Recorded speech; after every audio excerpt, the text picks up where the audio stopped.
안녕하십니까. 전종희 목사입니다. 8월 15일 월요일 매일 성경 묵상입니다. 레위기 25장 23절로 38절의 말씀입니다. 토지를 영구히 팔지 말 것은 토지는 다 내 것임이니라. 너희는 거류민이요 동거하는 자로서 나와 함께 있느니라. 너희 기업의 온 땅에서 그 토지 무르기를 허락할지니 만일 내 형제가 가난하여 그의 기업 중에서 얼마를 팔았으면 그에 가까운 기업 물을 자가 와서 그의 형제가 판 것을 물을 것이요 만일 그것을 물을 사람이 없고 자기가 부유하게 되어 물을 힘이 있으면 그 판례를 계수하여 그 남은 값을 산자에게 주고 자기의 소유주로 돌릴 것이니라. 그러나 자기가 물을 힘이 없으면 그 판 것이 희년에 이르기까지 산자의 손에 있다가 희년에 이르러 돌아올지니 그것이 곧 그의 기업으로 돌아갈 것이니라. 성벽에 있는 성내의 가옥을 팔았으면 판지 만 1년 안에는 물을 수 있나니 곧 그 기한 안에 물으려니와 1년 안에 물으지 못하면 그 성 안의 가옥은 산자의 소유로 확정되어 되도록 영구히 그에게 속하고 희년에라도 돌려보내지 아니할 것이니라. 그러나 성벽이 둘리지 아니한 촌락의 가옥은 나라의 전토와 같이 물러주기도 할 것이요 희년에 돌려보내기도 할 것이니라. 레위 족속의 성읍 곧 그들의 소유의 성읍의 가옥은 레위 사람이 언제든지 물을 수 있으나 만일 레위 사람이 물으지 아니하면 그의 소유 성읍의 판 가옥은 희년에 돌려보낼지니 이는 레위 사람의 성읍의 가옥은 이스라엘 자손 중에서 받은 그들의 기업이 됨이니라. 그러나 그들의 성읍 주위에 있는 들판은 그들의 영원한 소유주이니 팔지 못할지니라. 내 형제가 가난하게 되어 빈손으로 너희 곁에 있거든 너는 그를 도와 고류민이나 동거인처럼 너와 함께 생활하게 하되 너는 그에게 이자를 받지 말고 내 하나님을 경외하여 너의 형제로 너와 함께 생활하게 할 것인즉 너는 그에게 이자를 위하여 돈을 구워주지 말고 이익을 위하여 내 양식을 구워주지 말라. 나는 너의 하나님이 되며 또 가나안 땅을 너희에게 주려고 애굽 땅에서 너희를 인도하여 낸 너희 하나님 여호와이니라. 아멘.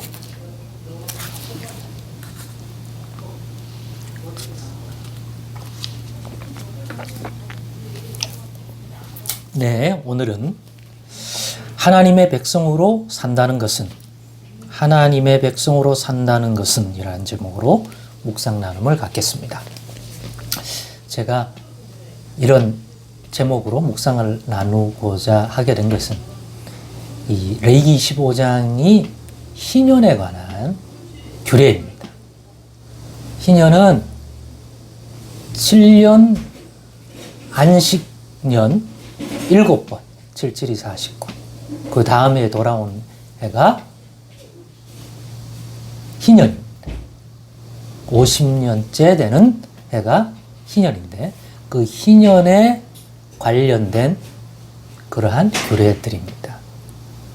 희년의 핵심은 하나님이 그 애굽에서 종살이하던 자를 불러내어 이 약속의 땅 가나안 땅에 들어와서 각 지파별로 자기의 소유지 그 땅을 분배하고 또 각 지파는 또 자기의 분깃의 땅에 가서 또 각 그 가문대로 또 집안대로 또 분깃을 나눠줘서 모든 사람이 하나님이 주신 땅에서 자기 소유주가 있습니다. 그런데 그렇게 분배받고 살아가는 동안에 가장 개인의 어떤 삶의 근거가 되고 자산이 되는 것이 땅 아닙니까? 그런데 어떤 목적 때문에 돈이 필요하고 어떤 이유 때문에 땅을 팔 수도 있잖아요. 그랬을 때 그 땅을 사고 팔고 할 수 있는 규례도 준 거예요. 그 자격, 대상, 또 상황, 그리고 그 땅과 관련되어 있는 그 땅에서의 그 희년 안에 있는 여러 가지 규례들, 거기서 씨를 뿌리고 또 자라기 위해서 과실이나 소출을 얻을 때에도 또 희년과 관련되어서는 어떻게 해야 되는지 또 안식년에는 또 그 땅에서 희년이 돌아올 때는 또 어떻게 해야 되는지. 그 희년의 핵심이 뭡니까? 원래로 돌리는 거예요. 원래가 뭡니까? 원래 하나님이 것인데 하나님이 이 백성에게 주신 땅 아닙니까? 그러니까 원래 주인이, 소유권의 주인이 여호와 하나님이에요. 근데 그걸 일종의 하나님의 백성 각각에다가 하나님 그들의 분기세 소유로 50년, 아니 49년 장기 임대를 해준 거라고 보면 되죠. 그런데 그 50년 안에는 그들이 사고 팔고 하는 이 규례들을 따라서 소유가 늘어나기도 하고 자기 소유도 잃게 되지만 거기서 마치 자기 재산처럼 살 수 있지만 그 기한이 49년이야. 그 이상은 안 돼. 영원히 자기 소유가 될 수가 없어요. 영원한 것은 영원한 소유주는 우리 하나님이에요. 그래서 50년 되면 다시 리뉴얼, 세팅을 다시 하는 거예요. 왜? 하나님이 주인이니까. 하나님이 원래 내가 주었던 그 집안이 에게 다시 돌려라. 그래야 되는 소유, 그 땅에 있는 그 소유물과 그렇지 않아도 되는 것들을 또 구분해주고 하는 그 땅에서 살아가게 되는 희년이라는 시간 동안 다시 원래대로 돌리는 과정 속에 일어나는 모든 것들에 대한 내용을 다 반영하는 것 같아요. 그래서 하나님의 백성으로 산다는 것은 이 희년을 보니까 다시 생각하게 된 거죠. 그러면서 한 3가지의 내용을 생각하게 됐습니다. 첫째, 하나님의 백성으로 산다는 것은 하나님과 동행하는 건데 단순한 동행이 아니라 하나님과 더불어 하나님과 함께 하나님을 주인으로 해서 살아가는 것이다. 둘째, 그런데 하나님이 주인 노릇을 톡톡히 하시냐? 아니다. 각각의 소유가 되는 땅을 분깃으로 주셔서 살게 하신다. 그래서 자기 땅이 있다. 근데 아주 장기 임대다. 49년 임대, 50년째는 원래대로 하나님의 뜻대로 그 주인의 뜻대로 다시 원위치 시켜야 된다. 단지 그 기한 안에서 우리는 또 하나님이 주신 규례와 법도를 따라서 사고 팔기도 하고 또 소유주의를 늘려가기도 하고 때로는 잘못 관리해서 잃어보기도 하는 그 삶이 존재한다. 그러나 그것도 큰 틀이 있다. 그 규례와 법도가 있다. 둘째는 뭡니까? 하나님의 소유된 것인데 우리 각 사람에게 주신 그 땅, 또 그 땅에서 나는 소유를 가지고 부요함을 누리는 그러한 삶이 하나님의 백성으로 사는 거다. 하나님이 주신 것을 가지고 그렇게 하는 거다. 땅. 그리고 세 번째는 하나님이 주신 땅에서 사는 자들에게 주신 그 규례와 법도의 말씀을 따라 행하며 산다.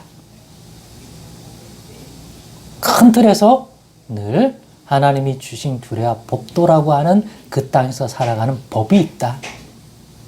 그 하나님의 법, 우리에게 주신 그 법을 어기지 않고 감사하는 마음으로 순종하며 사는 게 하나님이 주신 이 땅에서 백성으로 살아가는 삶이다.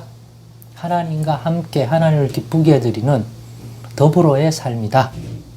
그리고 그러한 삶을 살도록 주신 땅에서 사는 거다. 하나님의 소유주의. 그 땅에서 각 사람에게 주신 그 땅이 있는데 그걸 받아서 산다. 그런데 그 땅에서 살 때 합당한 규례와 법도를 주어서 그 말씀을 가지고 분별하면서 산다. 만약 그 말씀을 어기면 하나님의 뜻을 어기면 그 땅에서부터 나는 복을 누릴 자격을 제한받거나 잃어버릴 수 있다. 땅만 주신 것이 아니라 그 땅에서 일어나는 모든 소출도 하나님이 주관하신다. 그래서 하나님이 복을 주셔야지만 소출을 얻을 수 있다. 그 소출을 풍성히 얻는 비결은 주신 그 규례와 법도를 지킨다. 거기에는 땅에 대한 것도 있고 희년에 대한 것도 있고 재산에 대한 것도 있고 함께 더불어 살아가는 사람들의 삶에 대한 것을 어떻게 바라봐야 할지도 다 들어있다. 그것을 가지고 분별하여 하나님의 말씀대로 순종하여 행할 때 그 땅에서 허락하신 하나님 복을 누린다. 예수 그리스도 안에서도 묵상해 보면 이 기본적인 또 이 본질이 그대로 녹아있다 하는 것을 여러분에게 알려드리고 싶습니다. 이 부분은 구체적으로 다루지 않고 묵상해 보시기 바랍니다. 여기에 나오는 그것들이 예수 그리스도 안에서 어떻게 구현되는지 그것을 통하여 우리도 하나님 백성으로 산다는 게 그리스도 안에서 어떻게 이루어져야 하고 어떤 구체적인 내용을 가질 수 있는지 다시 한번 묵상 속에서 우리 각자의 더 성숙한 믿음의 삶을 깨닫고 또 그려볼 수 있는 저 여러분 되기를 원합니다. 기도하겠습니다. 하나님 감사합니다. 오늘의 말씀 나눔 속에서 우리의 보다 하나님의 백성으로서의 온전한 모습들을 깨닫게 도와 주옵소서. 예수님의 이름으로 기도드리옵나이다. 아멘.